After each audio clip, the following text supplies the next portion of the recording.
जय हिंद दोस्तों। आज फिर लेकर के आया हूँ आप लोग के लिए मोस्ट रिपीटेड क्वेश्चन जो आप लोग के डिफरेंट AJE एग्जाम में पूछे गए हैं। सभी क्वेश्चन बहुत इंपॉर्टेंट होने वाले हैं, बस वीडियो में लास्ट तक बने रहिएगा। चलिए सबसे पहला क्वेश्चन हम अपना देख लेते हैं। The acceptable limit of portable water used in India for dissolved solid content milligram per litre is.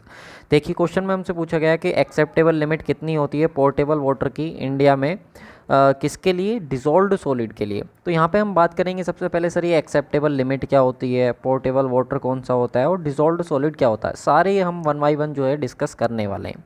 तो यहाँ पे हम सबसे पहले बात करते हैं डिजोल्व्ड सॉलिड कंटेंट की। तो यहाँ पे चलिए हम आ जाते हैं। देखिए क्वेश्चन आप लोग का अलग अलग एग्जामिनेशन में पूछा गया तो इंपॉर्टेंट है, NPCC AE में पूछा गया, UP आर्विनल AE में 2016 में, तो लेटेस्ट क्वेश्चन है, अच्छा क्वेश्चन है।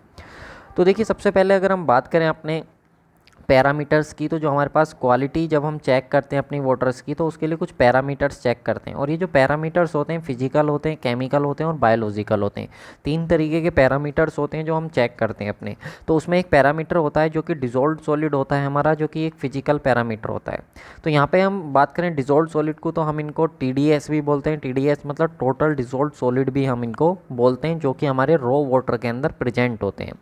यहाँ पे अगर हम बात करें सोर्स की कि सोर्स क्या है, डिजोल्व्ड सॉलिड जो है रॉ वाटर के अंदर कहाँ से आते हैं, तो इनका जो सोर्स होता है वो ऑर्गेनिक एंड इनऑर्गेनिक मैटर होते हैं। अब मान लीजिए कि वाटर आपने उठाया लेक से, आपको वाटर सप्लाई करना था एक कम्युनिटी के लिए, एक सिटी के लिए, एक टाउन के लिए, तो आपको वाटर चाहिए होगा। तो वाटर आप किसी रिवर से लेंगे, किसी लेक से लेंगे, तो उसमें जो आप लोग की ऑर्गेनिक और इनऑर्गेनिक मैटर प्रेजेंट होते हैं उनमें उनकी वजह से आप लोग के आते हैं डिजोल्व्ड सॉलिड। इसका इम्पैक्ट क्या पड़ता है, तो इसका इम्पैक्ट बहुत ज़्यादा खतरनाक होता है। हम कभी भी अलाउ नहीं करते अपना ऑर्गेनिक मैटर को और इनऑर्गेनिक मैटर को रो वाटर के अंदर। क्यों? क्योंकि इनकी वजह से क्या होता है, जो कार्सिनोजेनिक कंपाउंड होते हैं हमारे, जो कैंसर कॉजिंग कंपाउंड्स होते हैं जिनकी वजह से हमको कैंसर होता है, वो कंपाउंड्स ये हमारे होते हैं टोटल डिजोल्व सॉलिड की फॉर्म में।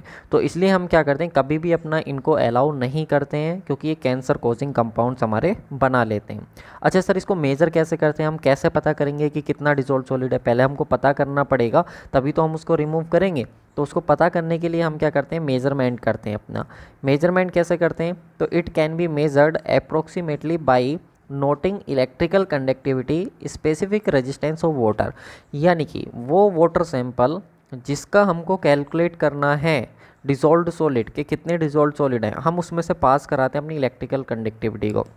हम उस वाटर की जिसको हमें टेस्ट करना है कि कितने इसमें डिजोल्व सॉलिड है, उसकी हम इलेक्ट्रिकल कंडक्टिविटी को हम चेक करते हैं। कैसे चेक करते हैं, तो हम उसमें से इलेक्ट्रिसिटी को पास कराएंगे। तो इलेक्ट्रिसिटी को पास कराएंगे तो जो इलेक्ट्रिसिटी हम पास कराते हैं, तो जो इलेक्ट्रिकल कंडक्टिविटी होती है वो 25 डिग्री सेंटीग्रेड पर हम उसमें कराते हैं और उसको मेज़र करते हैं माइक्रो मोह पर सेंटीमीटर में। साथ में उसको एक फैक्टर से मल्टीप्लाई कर देते हैं 0.65। इंपॉर्टेंट है, ये पूछा गया क्वेश्चन है 0.65 से। तो यहाँ पे हमको निकल करके आ जाता है टोटल डिजोल्व्ड सॉलिड। वो भी किस में आता है, PPM में। PPM का मतलब क्या होता है, मिलीग्राम पर लीटर। तो आई होप आप लोगों को क्लियर हुआ होगा कि हमारे पास जो डिजोल्व्ड सॉलिड होते हैं वो क्या होते हैं और कितने ज़्यादा ये हार्मफुल होते हैं। से पहली चीज़ क्लियर होगी। फिर आपने ये भी जाना जो पोर्टेबल वाटर होता है, जो ड्रिंकिंग वाटर होता है, इसमें अगर ये प्रेजेंट हुए तो ये हमारे लिए हार्मफुल होंगे, क्योंकि ये कार्सिनोजेनिक कंपाउंड हमारे बनाएंगे।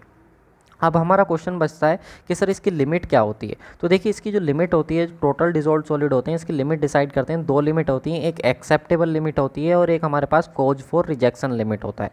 एक्सेप्टेबल लिमिट का मतलब क्या होता है कि अगर इस लिमिट तक प्रेजेंट है टोटल डिजोल्व सॉलिड, तो हम क्या करेंगे, उसको अपना क्या है, कम्युनिटी को सप्लाई कर देंगे। जैसे कि इसकी जो एक्सेप्टेबल लिमिट होती है हमारे पास वो 500 मिलीग्राम पर लीटर होती है।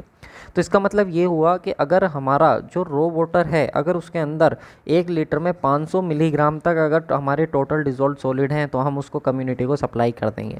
कोज फॉर रिजेक्शन लिमिट, इसका मतलब क्या कि अगर इससे ज़्यादा हुए, अगर हमारे 2000 मिलीग्राम पर लीटर से अगर ज़्यादा हुए, तो हम उसको क्या है, सप्लाई नहीं करेंगे अपना, वो हमारे पास क्या हो जाएगा, सैंपल रिजेक्ट हो जाएगा। तो ये होता है हमारा कॉज फॉर रिजेक्शन। तो आई होप आप लोगों को क्लियर हुआ होगा। तो क्वेश्चन में आपसे क्या पूछा था कि एक्सेप्टेबल लिमिट कितनी होती है डिजोल्व्ड सॉलिड की, तो कितनी होती है, 500 मिलीग्राम पर लीटर। और कॉज फॉर रिजेक्शन कितनी होती है, तो कॉज फॉर रिजेक्शन पूछ लेता तो सही आंसर ऑप्शन नंबर C हो जाता। क्लियर है। चलिए नेक्स्ट क्वेश्चन पे हम आते हैं। नेक्स्ट क्वेश्चन हमसे क्या पूछ रहा है, मिनिमम डिजोल्व्ड ऑक्सीजन DO जिसको हम बोलते हैं prescribed for the river stream to avoid the fish kills is. देखिए सबसे पहले हम बात करते हैं यहाँ पे डिजोल्व्ड ऑक्सीजन की। तो डिजोल्व्ड ऑक्सीजन क्या होती है, देखिए हमारे पास दो तीन चीज़ें होती हैं। एक डीओ सैचुरेटेड होता है, हमारे पास DO saturated dissolved oxygen, saturated dissolved oxygen होता है। इसका मतलब क्या होता है कि कोई भी अगर हमारे पास वाटर है, कोई भी हमारे पास क्या है वाटर है, तो उस वाटर के अंदर किसी भी टेम्परेचर पे, एनी टेम्परेचर, ठीक है ध्यान से सुनना इस चीज़ को, किसी भी टेम्परेचर पे कितना मैक्सिमम ऑक्सीजन उसके अंदर प्रेजेंट है, कितना मैक्सिमम ऑक्सीजन जो है उस वाटर के अंदर डिजोल्व है, वो हमारे पास होता है डीओ सैचुरेटेड। और डिजोल्व्ड ऑक्सीजन कौन सा होता है, जो उसके अंदर घुला हुआ ऑक्सीजन होता है, जो वाटर सैंपल के अंदर हमारा घुला हुआ होता है। तो क्वेश्चन में हमसे पूछा है कि मिनिमम कितना डिजोल्व्ड ऑक्सीजन हमारा होना चाहिए वाटर के अंदर कि जो फिश हैं, जो फिश प्रेजेंट है रिवर वाटर के अंदर, जो फिश प्रेजेंट है वो किल ना हो। तो क्वेश्चन देखो सीजीपीएससी एई में पूछा गया 2014 में, और ओपीएससी सिविल सर्विसेज में क्वेश्चन पूछा गया है प्री में 2011 में। तो अच्छा क्वेश्चन है, फैक्चुअल क्वेश्चन है, याद रखेंगे आप लोग। जो मिनिमम डिजोल्व्ड ऑक्सीजन है एज पर हम इंडियन स्टैंडर्ड बात करें तो हमारे पास 4 ppm तक होना चाहिए, 4 मिलीग्राम पर लीटर, यानी कि 1 लीटर के अंदर 4 मिलीग्राम तक ऑक्सीजन होना कंपलसरी है। अगर इतनी ऑक्सीजन प्रेजेंट है हमारी, तो हमारी जो फिश है, एक्वेटिक लाइफ है, वो कभी किल नहीं होगी। जैसे ही ऑक्सीजन लेवल हमारा डिजोल्व्ड ऑक्सीजन लेवल इससे कम हुआ, तो वहाँ पर हमारी फिश वगैरह क्या हो जाती हैं, किल हो जाती हैं। तो उसने बोला कि फिश किल ना हो, उनको अवॉइड करना हमें, तो मिनिमम कितना होना चाहिए, तो हमारे पास 4 ppm होना चाहिए। तो ये भी अच्छा क्वेश्चन है, एग्जाम में मोस्ट रिपीटेड क्वेश्चन है। चलिए नेक्स्ट क्वेश्चन की बात करते हैं। तो नेक्स्ट क्वेश्चन करने से पहले आप लोग देख लीजिए कितनी बार क्वेश्चन पूछा गया, आरपीएससी, केपीएससी, राजस्थान में भी, और एपीपीएससी में भी, वेस्ट बंगाल में भी, यूपी में भी, अलग अलग एग्जामिनेशन में क्वेश्चन रिपीट हो चुका है। तो अंदाज़ा लगा लो कितना इंपॉर्टेंट क्वेश्चन है, और देखो लेटेस्ट क्वेश्चन है कि नहीं। तो क्वेश्चन में हमसे क्या बोला, blue baby disease is caused due to presence of excess amount of following pollutant in drinking water. देखिए जो हमारा ड्रिंकिंग वाटर होता है उसके अंदर क्या होते हैं, बहुत सारे मिनरल्स, बहुत सारे पोल्यूटेंट, ऑर्गेनिक इनऑर्गेनिक मैटर क्या होते हैं हमारे प्रेजेंट होते हैं, ठीक है। तो in organic and inorganic matter में क्या होता है, एक ऐसा कंपाउंड्स होता है हमारे पास जो ब्लू बेबी डिजीज़ के लिए रेस्पॉन्सिबल होता है। तो सबसे पहले तो यही दिमाग में आता है, सर ये ब्लू बेबी डिजीज़ क्या होता है और ड्रिंकिंग वाटर में किसकी वजह से होता है, ये हमको बताइए। तो एक चीज़ तो यहाँ पे आपको क्लियर हो रही होगी इसको पढ़ करके, ब्लू बेबी डिजीज़। तो यहाँ पे अगर इसको तोड़ो आप, बेबी मतलब जो बच्चों को डिजीज़ होती हो, ब्लू मतलब इसमें बच्चे कहीं ना कहीं नीले पड़ जाते होंगे, ऐसी एक बीमारी है। तो बिल्कुल अगर आप इसको तोड़ के इसका मतलब ये निकाल लो तो बिल्कुल सही है। अब चलिए हम डिटेल में चलते हैं। तो डिटेल में जब हम चलते हैं इस क्वेश्चन के, तो यहाँ पे आप लोग देखोगे कि जो आप लोग का ब्लू बेबी डिजीज़ होता है, ये एक्चुअली में मैं आपको बता दूं नाइट्रेट की वजह से होता है। लेकिन हम बात करेंगे नाइट्रोजन कंटेंट की, क्योंकि जो हमारे पास रो वाटर है, जो प्योर वाटर है, जो कि H2O है, इसके अंदर नाइट्रोजन जो होता है हमारा वो डिफरेंट डिफरेंट फॉर्म में प्रेजेंट होता है। तो यहाँ पे देखिए presence of nitrogen in excess in water indicate its pollution due to organic matter. यानी कि हमारी जो प्रेजेंस ऑफ नाइट्रोजन है, प्रेजेंस ऑफ नाइट्रोजन किसके अंदर, ड्रिंकिंग वाटर के अंदर, तो ये किस चीज़ को बताती है, ये बताती है ऑर्गेनिक मैटर के जो है हमारी उसकी प्रेजेंस को रिप्रेजेंट करती है। और आपको मालूम है जहाँ ऑर्गेनिक मैटर होगा वहाँ पर क्या होगा, हमारा माइक्रो ऑर्गेनिज्म होगा, और माइक्रो ऑर्गेनिज्म होगा तो हमको क्या होगी, डिजीज़ होगी, ठीक है। तो नाइट्रोजन हमारी किसको डायरेक्टली रिप्रेजेंट कर रही है, ऑर्गेनिक मैटर को। अब ये सर नाइट्रोजन किस किस फॉर्म में प्रेजेंट होती है, तो सबसे पहले होती है फ्री अमोनिया की फॉर्म में। किस में होती है, फ्री अमोनिया। अगर हमारी रो वाटर के अंदर फ्री अमोनिया प्रेजेंट है तो ये रिप्रेजेंट करती है रिसेंट पोल्यूशन के वाटर के अंदर जो है वो अभी अभी वाटर हमारा पोल्यूट हुआ है, अभी अभी पानी हमारा गंदा हुआ है। इसकी एक्सेप्टेबल लिमिट की बात करें तो जो फ्री अमोनिया है अगर ये 0.15 मिलीग्राम पर लीटर तक है तो हम इसको एक्सेप्ट कर लेते हैं कि चलो कोई बात नहीं, इतना है, कोई दिक्कत वाली बात नहीं है। वहीं पर बात करें ऑर्गेनिक अमोनिया की, तो it represent presence of complex organic matter. ये किस चीज़ को बताती है ऑर्गेनिक अमोनिया, तो ये बताती है कॉम्प्लेक्स ऑर्गेनिक मैटर को। अब कॉम्प्लेक्स ऑर्गेनिक मैटर हैं तो जाहिर सी बात है कॉम्प्लेक्स फॉर्म में होंगे, नाम से क्लियर हो रहा कॉम्प्लेक्स है। अब जो कॉम्प्लेक्स हैं तो पानी के अंदर जल्दी से घुलेंगे नहीं, तो हम इसकी एक्सेप्टेबल लिमिट क्या करते हैं, थोड़ी सी बढ़ा देते हैं, और देखो कितना कर देते हैं, 0.30 मिलीग्राम पर लीटर। तो ये हमारी बताती है किसके बारे में, क्वेश्चन पूछा जाता है एग्जाम में, मैं फिर से बता रहा हूँ, पूछेगा कि ऑर्गेनिक अमोनिया जो होती है वो किसको रिप्रेजेंट करती है, फ्री अमोनिया जो होती है वो किसको रिप्रेजेंट करती है, तो सब आपसे पूछा जाता है। तो आपको बताना पड़ेगा वहाँ पे, ठीक है। Micro organism can not easily hence a little limit increase, जो कि मैंने आप लोग को बता दिया, इसकी जो लिमिट होती है वो थोड़ी सी इंक्रीज हो जाती है। अब एक क्वेश्चन और पूछा जाता है, एग्जामिनर का फेवरेट क्वेश्चन है कि फ्री अमोनिया और जो ऑर्गेनिक अमोनिया है दोनों अगर कंबाइन फॉर्म में हो तो इसको हम क्या बोलते हैं। तो फ्री अमोनिया और ऑर्गेनिक अमोनिया जब कंबाइन फॉर्म में प्रेजेंट होती हैं तो हम इसको बोलते हैं केजल्डा अमोनिया, केजल्डाल अमोनिया हम इसको अपना बोल देते हैं। तो याद रखेंगे, इसका नाम इम्पोर्टेंट है, ठीक है। फिर इसके बाद आता है हमारा नाइट्राइट। क्या आता है? नाइट्राइट। तो नाइट्राइट किस चीज़ को रिप्रेजेंट करता है? क्योंकि नाइट्राइट का फॉर्मूला होता है NO2-, यानी कि इसमें भी कहीं ना कहीं हमारा नाइट्रोजन प्रेजेंट है। तो it shows partial decomposition of organic matter. ये इस चीज़ के बारे में बताता है कि जो हमारा ड्रिंकिंग वाटर है उसके अंदर अगर ऑर्गेनिक मैटर हैं तो उन ऑर्गेनिक मैटर का पार्शियली डिकम्पोजिशन हो चुका है। मतलब पूरे तरीके से डिकम्पोजिशन नहीं हुआ है, पार्शियली डिकम्पोजिशन उनका हो चुका है। मतलब जो माइक्रो ऑर्गेनिज्म हैं वो ऑर्गेनिक मैटर को कंटिन्यूसली खाना शुरू कर रहे हैं, वो उनको खा रहे हैं लगातार, तो वो हमारी कंडीशन को बताता है। तो इस चीज़ को, इसमें हमारी जो एक्सेप्टेबल लिमिट होती है वो 0 होती है। हम अपना वाटर के अंदर नाइट्राइट को बिल्कुल भी अलाउ करते ही नहीं है, क्योंकि ये इस चीज़ को बता रहा है कि पार्सली डिकम्पोजिशन हो रहा है, मतलब ऑर्गेनिक मैटर प्रेजेंट है, और ऑर्गेनिक मैटर हैं तो वो माइक्रो ऑर्गेनिज्म भी उसमें प्रेजेंट होंगे। तो हम इसकी लिमिट को 0 लेकर के चलते हैं, हम बिल्कुल भी अलाउ नहीं करते इसको। उसके बाद आता है नाइट्रेट। नाइट्रेट की बात करें तो सर नाइट्रेट का जो फॉर्मूला होता है वो NO3- होता है हमारे पास, ठीक है। तो ये क्या करता है? It shows complete decomposition of organic matter. ये इस चीज़ को बताता है कि अगर नाइट्रेट हमारा प्रेजेंट है तो ये रिप्रेजेंट करेगा कि जो भी हमारे पास ऑर्गेनिक मैटर थे वो कंप्लीटली क्या हो चुके हैं, हमारे डिकम्पोज हो चुके हैं। इसलिए हम अपनी एक्सेप्टेबल लिमिट को थोड़ा बढ़ा देते हैं, और इसकी जो एक्सेप्टेबल लिमिट होती है वो 45 मिलीग्राम पर लीटर होती है। यानी कि 1 लीटर के अंदर अगर हमारे 45 मिलीग्राम तक अगर हमारा नाइट्रेट प्रेजेंट है तो कोई दिक्कत वाली बात नहीं है।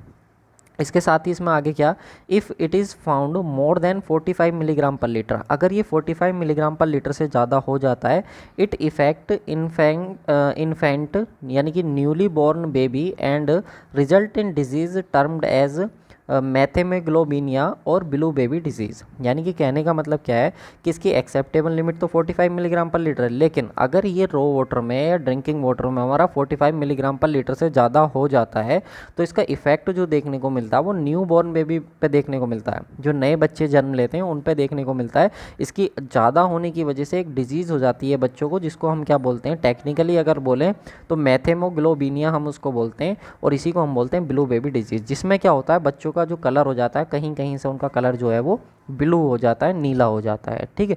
तो आई होप आप लोग को ये क्लियर हुआ होगा। अब क्वेश्चन में हम आ जाते हैं, क्वेश्चन में हमसे क्या पूछा था कि ब्लू बेबी डिजीज़ जो है वो किसकी वजह से होती है, तो सर वो नाइट्रेट की वजह से होती है। फॉर्मूला क्या होता है सर? NO3- होता है, ठीक है। इसके साथ ही अगर हम बात करें सर इसकी एक्सेप्टेबल लिमिट कितनी होती है, तो 45 मिलीग्राम पर लीटर होती है। यही क्वेश्चन यहाँ से आपका पूछा जाएगा। नाइट्रेट किस चीज़ को बताता है?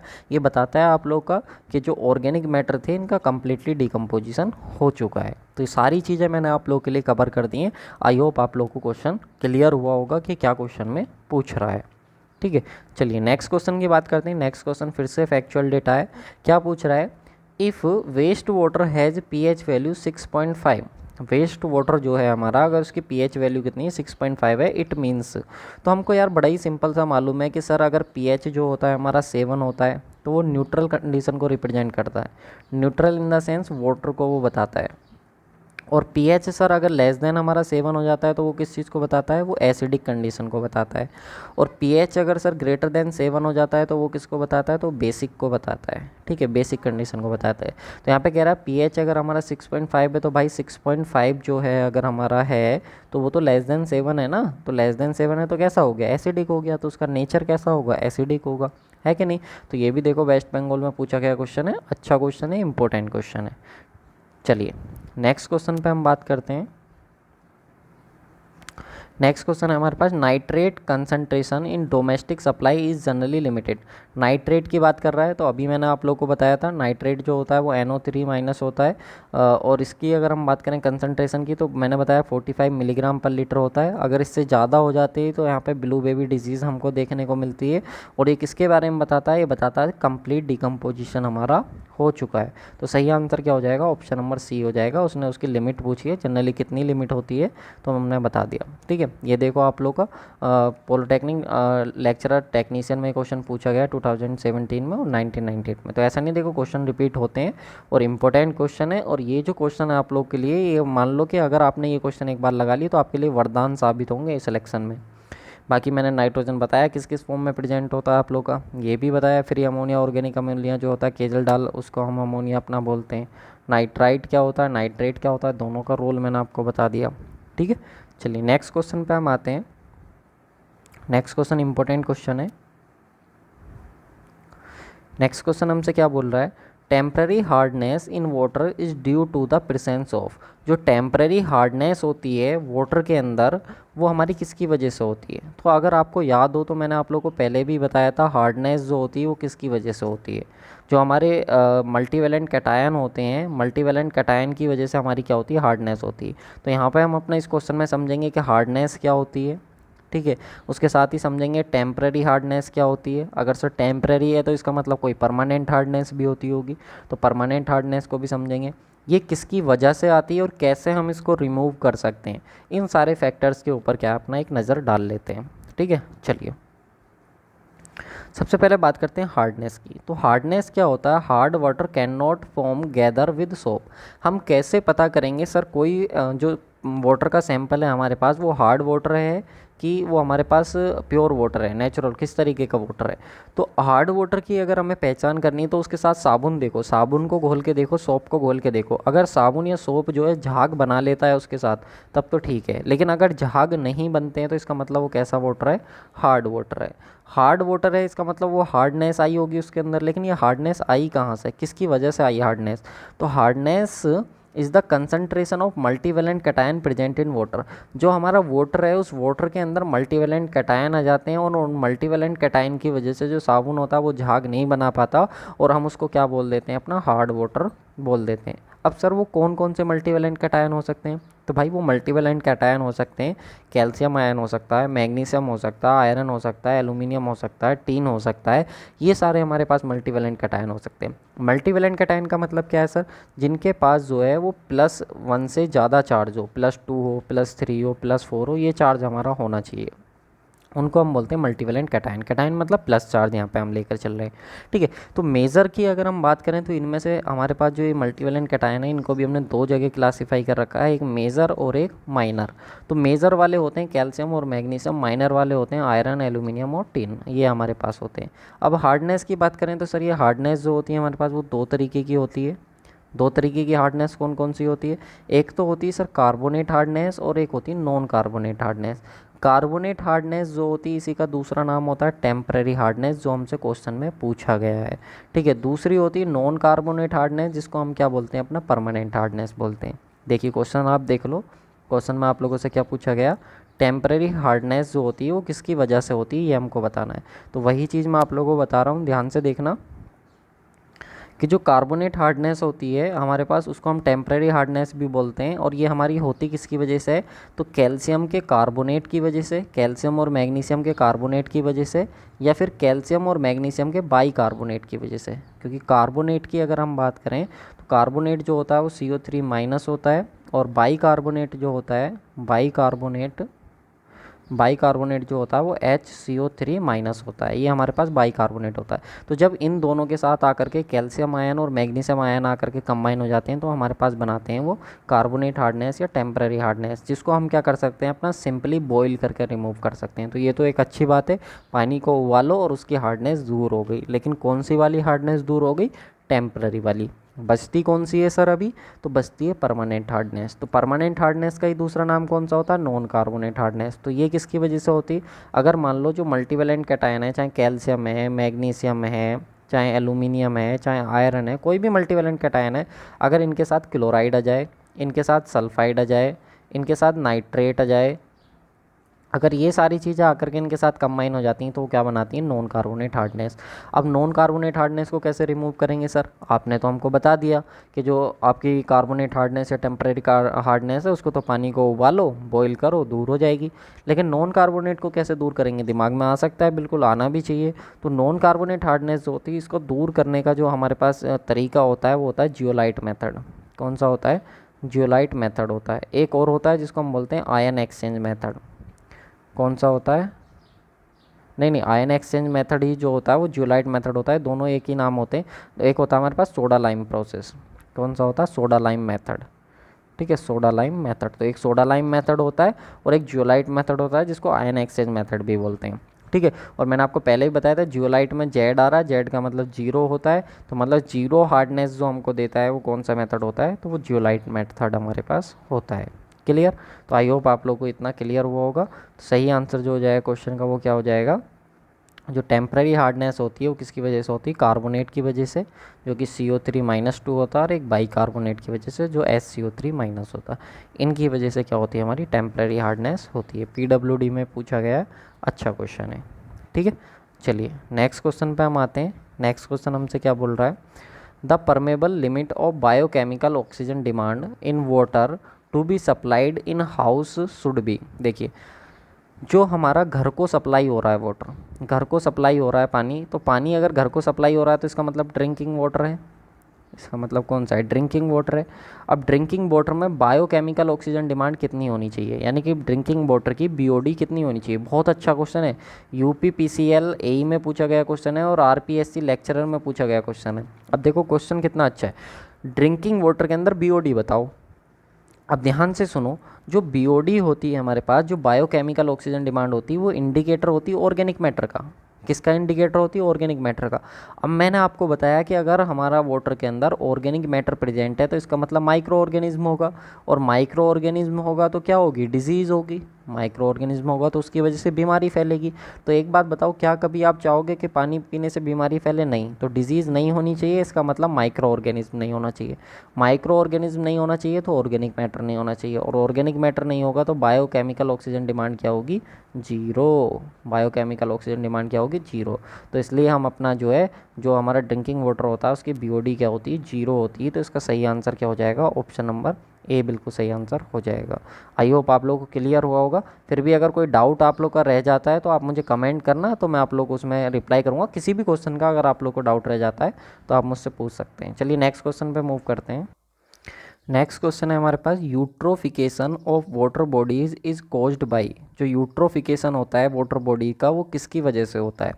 तो सबसे पहले देखो हम समझेंगे यूट्रोफिकेशन क्या होता है, और यहाँ पे ये इमेज कहाँ से आ गई बीच में, तो मैं आपको बता दूँ पहले। इस क्वेश्चन के भी हमारे पास 4 ऑप्शन है, इमेज मैंने लगाई है बीच में, और ये क्वेश्चन आप लोग का UP आर्विनल AE में और ESC में क्वेश्चन पूछा गया, तो अच्छा क्वेश्चन है। ठीक है, और यूट्रोफिकेशन क्या है? टेक्निकल टर्म है, तो हम समझेंगे यूट्रोफिकेशन होता क्या है।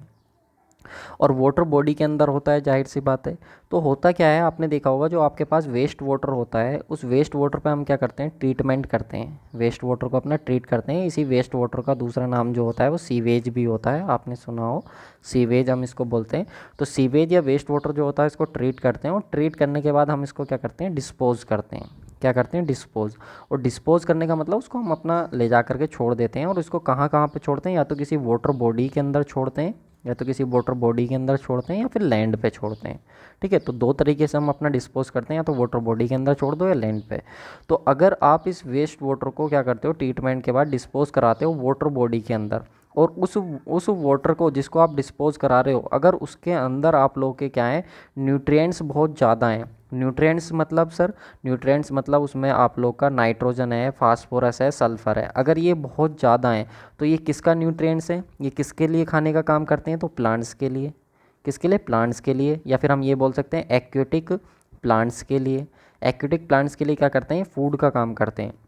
और जब ये एक्वेटिक प्लांट्स के लिए फूड का काम करते हैं तो हमारे हाई न्यूट्रिएंट्स की वजह से जो हमारा एक्सेसिव डिस्चार्ज हो रहा है, अगर उसमें हमारे न्यूट्रिएंट्स बहुत ज़्यादा होते हैं तो उसकी वजह से प्लांट के लिए फूड का काम करते हैं, तो ये प्लांट क्या बना लेते हैं? एल्गी। क्या बन जाती है हमारी? एल्गी। तो जो एल्गी होती है उसके लिए फूड का काम करते हैं, और एल्गी क्या करती जाती है? बहुत ज़्यादा ग्रो करती जाती है। और ये जो एल्गी जब ग्रो कर जाती है पूरे वाटर के अंदर, आपने गाँव में भी देखा होगा, विलेजेस में जब तालाब वगैरह होता है, कोई पॉन्ड होता है, तो उसके पूरी सरफेस पे क्या हो जाता है? हमारी काई काई जम जाती है, या जिसको हम एल्गी बोलते हैं, पूरी उस पर एल्गी एल्गी हो जाती है। तो वो एल्गी आई कहाँ से? जो आपका गांव का जो विलेज का जो वेस्ट वाटर होता है वो जा करके उस पॉन्ड के अंदर जाता है, तो उसमें न्यूट्रिएंट्स होते हैं। तो वो एल्गी क्या करती है? उन न्यूट्रिएंट्स को फूड की तरह यूज़ करती है और अपने आप में ग्रो करती जाती है।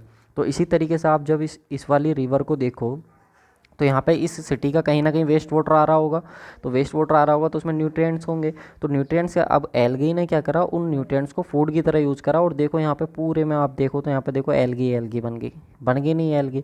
तो इस प्रोसेस को हम क्या बोलते हैं, इसी प्रोसेस को हम बोलते हैं यूट्रिफिकेशन। तो यूट्रिफिकेशन क्या होता है, आई होप आप लोगों को क्लियर हुआ होगा। बहुत ही सिंपल लैंग्वेज में मैंने आप लोगों को समझाने की कोशिश करी है। जब भी हमारे एक्सेसिव डिस्चार्ज होता है न्यूट्रिएंट्स का, तो हमारा वाटर बॉडी के अंदर क्या हो जाता है, काई बन जाती है, एल्गी बन जाती है, जिसको हम क्या बोलते हैं, यूट्रिफिकेशन अपना बोलते हैं। ठीक है, तो ये टेक्निकल टर्मिनोलॉजी है, ये मैंने आप लोग को बड़े अच्छे से क्लियर कर दी। इसके बाद ही कई बार आपने कुछ लेक ऐसी भी देखी होंगी, कुछ पॉन्ड ऐसे भी देखे होंगे, आप ऊपर और नीचे तक की तली को देख सकते हो, उसका जो बॉटम मोस्ट पोर्शन होता है उसको भी देख सकते हो। इतनी क्लीन होती हैं, बिल्कुल प्योर वाटर की होती हैं, फ्रेश लेक जिनको बोलते हैं, इनको हम क्या बोलते हैं, फ्रेश लेक बोलते हैं। तो इनमें ऐसा क्यों नहीं होता सर, तो इनके अंदर भाई हम वेस्ट वाटर को जाने ही नहीं देते ना, वेस्ट वाटर को जाने ही नहीं देते। आप इनके अंदर 15-20 दिन जो है वेस्ट वाटर भेज के देखो, फिर यहाँ पे भी एल्गी बन जाएगी, यहाँ पे भी बहुत सारी एक्वेटिक लाइफ आ जाएगी, बहुत सारे एक्वेटिक प्लांट आ जाएंगे, जिसकी वजह से क्या है, यहाँ पे भी आप लोग का ये वाटर पोल्यूट होना शुरू हो जाएगा। तो ये जो फ्रेश लेक होती है इनमें हम वेस्ट वाटर जाने ही नहीं देते। ठीक है, तो जिनकी वजह से क्या यहाँ पे न्यूट्रिएंट्स नहीं मिल पाते, और एल्गी को एक बार न्यूट्रिएंट्स ना मिले तो वो ग्रो कहाँ से करेगी भाई, कोई भी चीज़ तभी तो बढ़ेगी ना जब उसको खाना पीना दोगे, जब उसको खाना पीना ही नहीं मिलेगा तो वो कहाँ से बढ़ेगा, है कि नहीं। तो ये होता है हमारे पास यूट्रोफिकेशन। आई होप आप लोगों को क्लियर हुआ होगा। नेक्स्ट क्वेश्चन हमारे पास आता है, acidity of water develops due to presence of, जो एसिडिटी होती है वाटर के अंदर वो किसकी वजह से आती है। दूसरी चीज़, the most common cause of acidity in water, जो हमारे पास वाटर है उसमें एसिडिटी का मेन कारण क्या होता है। क्वेश्चन देखो, LMRC AE में, UPPSC स्टेट इंजीनियरिंग में AE में पूछा गया, CGPSC में पूछा गया, UP JVNL में पूछा गया, RPSC में पूछा गया, ESC में भी क्वेश्चन पूछा गया। इतना इंपॉर्टेंट क्वेश्चन, आप खुद अंदाज़ा लगा लो कि एसिडिटी जो होती है वाटर के अंदर वो किसकी वजह से आती है। एसिडिटी ऑक्सीजन की वजह से आएगी, नाइट्रोजन की वजह से आएगी, हाइड्रोजन की वजह से आएगी, कार्बन डाइऑक्साइड की वजह से आएगी। बताओ जल्दी। आप सोच रहे होगे सर एसिड है, एसिड जो होता है वो H+ आयन कंसनट्रेशन देता है, तो सही आंसर क्या हो जाएगा, ऑप्शन नंबर C हो जाएगा। नहीं भाई, एसिडिटी जो आती है कार्बन डाइऑक्साइड की वजह से आती है। जो हमारा वाटर होता है, मैं आपको बता देता हूँ, यहाँ पे लिखा हुआ भी है, जो हमारा वाटर होता है, ठीक है, अब वाटर है तो वाटर क्या होगा आप लोग का, वो कांटेक्ट में रहेगा एटमॉस्फेयर के, जिसकी वजह से एटमॉस्फेयर में कार्बन डाइऑक्साइड है। तो कार्बन डाइऑक्साइड है और वाटर में हमारा H2 है, तो H2 जब इसके साथ कंबाइन होगा तो वो बनाएगा HCO3, जो कार्बोनिक एसिड होगा हमारा। और एक बार अगर कार्बोनिक एसिड बन जाता है तो हमारी उसकी वजह से क्या है, जो वाटर होता है उसकी एसिडिटी क्या है, बढ़ती चली जाती है। ठीक है, और एक बार एसिडिटी आप लोग की बढ़ती चली जाएगी तो आपको मालूम है एटमॉस्फेयर से कार्बन डाइऑक्साइड मिक्स होगा, और इसकी वजह से होगा। या फिर दूसरा रीज़न ये हो सकता है कि जो हमारे ऑर्गेनिक मैटर होते हैं उनका डिकम्पोजिशन होगा, और उनका डिकम्पोजिशन जब होगा तो डिकम्पोजिशन होने की वजह से क्या है, वहाँ पे एसिडिटी बढ़ जाती है। तो दो रीज़न मैंने आप लोगों को दिए, एक तो जो ऑर्गेनिक मैटर प्रेजेंट है उनके डिकम्पोजिशन की वजह से, और जो एक एटमॉस्फेयर से कार्बन डाइऑक्साइड आकर के मिक्स हो जा रही उसकी वजह से। दूसरे और भी सोर्स हो सकते हैं, मान लो रेन वाटर हो गया जो कि एसिडिक वाटर था, ऐसी जगह से आ रहा था जहाँ पे एसिड था, तो उसकी वजह से भी रीज़न हो सकता है। तो मेन जो यहाँ पे सोर्स होगा हमारा, सही आंसर जो होगा वो कार्बन डाइऑक्साइड होगा। क्लियर है, तो अच्छा क्वेश्चन था, इंपॉर्टेंट था, याद रखेंगे आप लोग इसको। नेक्स्ट क्वेश्चन हमारे पास आता है, which of the following would contains water with the maximum amount of turbidity, इनमें से कौन सा ऐसा सोर्स है वाटर का जिसमें सबसे ज़्यादा टर्बिडिटी होगी। सबसे पहले सर टर्बिडिटी होती क्या है, ये आती किसकी वजह से है, इसकी लिमिट क्या होती है, ये सारी चीज़ें हमें बताइए। उसके बाद क्वेश्चन तो आप देख ही लीजिए कहाँ कहाँ पे क्वेश्चन पूछा गया है, कितना इंपॉर्टेंट क्वेश्चन है कि नहीं। तो यहाँ पे हम बात करते हैं सबसे पहले टर्बिडिटी की। तो टर्बिडिटी जो आती है हमारी, वो आती है सस्पेंडेड पार्टिकल की वजह से। मैं आप लोगों को बता देता हूँ, जो ऑर्गेनिक और इनऑर्गेनिक सॉलिड्स होते हैं हमारे, ऑर्गेनिक और इनऑर्गेनिक सॉलिड की वजह से जो है हमारी ये टर्बिडिटी इसके अंदर आती है। ठीक है, टर्बिडिटी का मतलब क्या, कि टर्बिडिटी का अगर मैं अपना लोकल में बात करूं कि कितना गंदा पानी है, ठीक है, जितना ज़्यादा गंदा पानी होगा, जितना ज़्यादा मतलब गादला एक तरीके से आप कह सकते हो गंदा पानी होगा, उतनी ज़्यादा उसकी क्या होगी, टर्बिडिटी होगी। समझ में आई बात। यानी कि आप ऐसे समझो, अगर एक टेक्निकली अगर हम बात करें तो एक वाटर है, उस वाटर से अगर लाइट पास हो जा रही है तो उसकी टर्बिडिटी कम है, और जितनी कम लाइट पास हो रही है उसकी टर्बिडिटी उतनी ज़्यादा है। इस तरीके से हम मेज़र करते हैं अपना टर्बिडिटी को। ठीक है, इम्पैक्ट क्या होता है टर्बिडिटी टर्बिडिटी का, तो टर्बिडिटी का इम्पैक्ट बड़ा ही सिंपल सा है। टर्बिडिटी आती है सस्पेंडेड सॉलिड की वजह से। किसकी वजह से आती है? सस्पेंडेड सॉलिड की वजह से, ऑर्गेनिक इनऑर्गेनिक सॉलिड की वजह से। और आपको मालूम है ऑर्गेनिक इनऑर्गेनिक सॉलिड जो होते हैं आप लोग के, इनकी वजह से क्या होता है आप लोग का, अगर ये सेटल हो गए तो एक तो ये बनाएंगे अपना कार्सिनोजेनिक कंपाउंड जो कि कैंसर कोजिंग होते हैं, पहली चीज़। दूसरी चीज़ क्या होती है, अगर ये सेटल हो गए, जिस पाइप से ये फ्लो हो रहे हैं, जिस पाइप से फ्लो हो रहे हैं, अगर ये उस पाइप में सेटल हो गए ऑर्गेनिक इनऑर्गेनिक सॉलिड, तो वहाँ पे क्या करेंगे? इनक्रस्टेशन। इनक्रस्टेशन का मतलब होता है कि जो अगर ये सेटल हो गए तो जो डिस्चार्ज जिससे पास हो रहा था उतना डिस्चार्ज इससे पास नहीं हो पाएगा, यानी कि डिस्चार्ज जो कैरिंग कैपेसिटी है वो कम हो जाएगी इस पाइप की। ये रीज़न होता है, इसका ये इम्पैक्ट पड़ता है। दूसरा क्या होता है कि एक बात खुद सोच के देखो, इसका इम्पैक्ट जो होता है वो साइकोलॉजिकली बहुत ज़्यादा होता है। साइकोलॉजिकली इम्पैक्ट होने का मतलब क्या, अगर कोई आपको पानी ला के दे और उसमें अगर एक छोटा सा कोई कण भी दिख जाए ना, एक छोटा सा पार्टिकल भी दिख जाए, तब भी हम उसको नहीं पीते हैं। तो सोचो साइकोलॉजिकली कितना ज़्यादा इफेक्ट करती है टर्बिडिटी। तो ये ज़्यादा इसके इफेक्ट होते हैं, ठीक है, टर्बिडिटी के। समझ में आई बात, टर्बिडिटी होती क्या है। इसके बाद हम बात करें टर्बिडिटी को मेज़र कैसे करते हैं, तो टर्बिडिटी रोड मेथड होता है, जैक्सन टर्बिडिटी मीटर होता है हमारे पास जो कि एक लेबोरेटरी मेथड होता है, बेलीज टर्बिडिटी मीटर होता है, नेफ्लोमीटर होता है हमारे पास। ये सब के सब क्या है हमारे पास, डिवाइसेस होती हैं जिनकी हेल्प से हम क्या करते हैं, अपना मेज़र करते हैं, ठीक है। तो यहाँ पे अगर हम बात करें सबसे गंदा पानी इनमें से बताओ किसका होगा, ओशन का, वेल का, लेक का या रिवर का, तो डेफिनेटली रिवर का होगा। सही आंसर क्या हो जाएगा इसका, रिवर हो जाएगा। क्यों? रिवर में आपको मालूम है कि यार पानी जब बरसात वगैरह होगी तो सब उसी के अंदर आप लोग का आने वाला है कि नहीं। लेक तो फिर भी आप लोग की मैटर करेगी, बहुत ज़्यादा प्योर भी लेक आप लोग की होती हैं, है कि नहीं। वेल्स तो प्योर होते ही हैं। तो ये आप लोग का हो गया, क्लियर है। चलिए नेक्स्ट क्वेश्चन की हम बात करते हैं, the maximum limit for fluoride in drinking water. जो हमारे पास ड्रिंकिंग वाटर होता है जिसको हम पानी को पीते हैं, उसके अंदर फ्लोराइड की जो है मैक्सिमम लिमिट कितनी होनी चाहिए। तो आपको मैंने बताया दो तरीके की लिमिट होती है, एक एक्सेप्टेबल लिमिट होती है, कोज फॉर रिजेक्शन लिमिट होती है कि नहीं। तो अब हम फ्लोराइड की बात करेंगे। तो सबसे पहले सर फ्लोराइड का रोल क्या होता है वाटर के अंदर, वो हमको बताइए। तो चलिए फ्लोराइड कंटेंट की हम बात करते हैं। सबसे पहले बात करते हैं fluoride. Fluoride up to 1 milligram per litre is required to present in the water as it help in preventing dental cavities and growth of permanent teeth. यानी कि अगर हम बात करें फ्लोराइड की, तो फ्लोराइड को हम ये भी मानते हैं कि 1 मिलीग्राम पर लीटर तक तो हमारा फ्लोराइड वाटर के अंदर प्रेजेंट होना ही चाहिए। क्यों होना चाहिए? क्योंकि अगर ये 1 मिलीग्राम पर लीटर तक प्रेजेंट है तो ये हमारी जो डेंटल कैविटी होती है, दांतों के अंदर कैविटी वगैरह बन जाती है, उससे बचाता है। और जो परमानेंट हमारे टीथ होते हैं उनके ग्रोथ के लिए रेस्पॉन्सिबल होता है। दूसरी चीज़, अगर फ्लोराइड हमारा 1.5 मिलीग्राम पर लीटर से ज़्यादा हो जाए, 1.5 मिलीग्राम पर लीटर से ज़्यादा हो जाए, तो इसकी वजह से क्या होता है, decolourisation and mottling of teeth and result in disease termed as fluorosis. यानी कि अगर 1.5 मिलीग्राम से ज़्यादा हो जाता है फ्लोराइड हमारा, तो उसकी वजह से एक डिजीज़ हो जाती है जो कि फ्लोरोसिस होती है। अब ये फ्लोरोसिस डिजीज़ क्या होती है सर? तो इसमें डीकलराइजेशन हो जाता है टीथ का, मतलब जो हमारे दांत होते हैं वो पीले पड़ने लग जाते हैं, टूटने लग जाते हैं, ठीक है। ये इसका रीज़न होता है फ्लोरोसिस का। क्या रीज़न होता है कि हमारा जो फ्लोराइड है वो 1.5 मिलीग्राम लीटर से ज़्यादा नहीं होना चाहिए। अच्छा, अगर हमारा फ्लोराइड किसी वजह से 5 मिलीग्राम पर लीटर हो गया तो इसकी वजह से क्या होगा, तो इसकी वजह से बोन फ्लोरोसिस हो जाता है। मतलब अगर ये 5 मिलीग्राम पर लीटर तक हो गया तो अब हड्डियाँ कमज़ोर होने लग जाएंगी, हड्डियाँ टूटने लग जाएंगी अगर ये फ्लोराइड इतना हो गया। तो फ्लोराइड के कहीं फ़ायदे भी हैं तो नुकसान भी हैं। तो इसलिए हमने इसकी जो लिमिट डिसाइड की हुई है फ्लोराइड की, वो लिमिट हमने डिसाइड की हुई है, जो एक्सेप्टेबल लिमिट होती है वो 1 मिलीग्राम पर लीटर, और जो कोज फॉर रिजेक्शन होता है वो 1.5 मिलीग्राम पर लीटर होता है। इसको फाइंड आउट करने का कैसे इसको मेज़र करते हैं, तो कलर मैचिंग टेक्निक हमारी होती है। क्वेश्चन पूछा जाता है कैसे मेज़र करते हैं, तो कलर मैचिंग टेक्निक से हम इसको मेज़र करते हैं। और पूछता है कि कलर मैचिंग टेक्निक में जो आप यूज़ करते हो इंडिकेटर, वो क्या यूज़ करते हो, तो जिरकोनियम और जो एलाजाराइन होता है, एलाजराइन और जिरकोनियम, इसको हम यूज़ करते हैं। इंपॉर्टेंट नाम है, इसको आप याद रखेंगे, ठीक है। तो चलिए इसका हम देख लेते हैं अपना सही आंसर। तो उसका सही आंसर क्या हो जाएगा, ऑप्शन नंबर बी, कि जो अपर लिमिट होती है उसने मैक्सिमम लिमिट पूछी थी, तो 1.5 मिलीग्राम पर लीटर ही हम रख सकते हैं मैक्सिमम लिमिट, ठीक है। 1 तक तो हमको रखनी भी होती है, 1.5 तक चल जाएगी, लेकिन अगर 1.5 से ज़्यादा होगी तो दिक्कत यहाँ पे हो जाएगी हमारे लिए, क्लियर है। चलिए नेक्स्ट हम बात करते हैं। देखिए एक इम्पोर्टेंट अनाउंसमेंट मैं आप लोग कर देता हूँ। और सबसे पहली चीज़, अगर आप वीडियो को यहाँ तक देखते हुए आए हो तो मैं ये मान सकता हूँ कि आप डेफिनेटली किसी ना किसी एग्ज़ाम में सिलेक्शन लेना चाहते हो। आपने पेशेंस रखा, वीडियो यहाँ तक देखी, तो आपके अंदर वो डेडिकेशन है कि आप एग्ज़ाम क्लियर करना चाहते हो। तो मैं आप लोग को बता देता हूँ कि हमारा एक बैच चल रहा है सुदर्शन बैच, जिसमें मैं आप लोग को 25,000 MCQ करा रहा हूँ। सब्जेक्ट वाइज ही नहीं बल्कि चैप्टर वाइज आप लोग को एमसीक्यू करा रहा हूँ।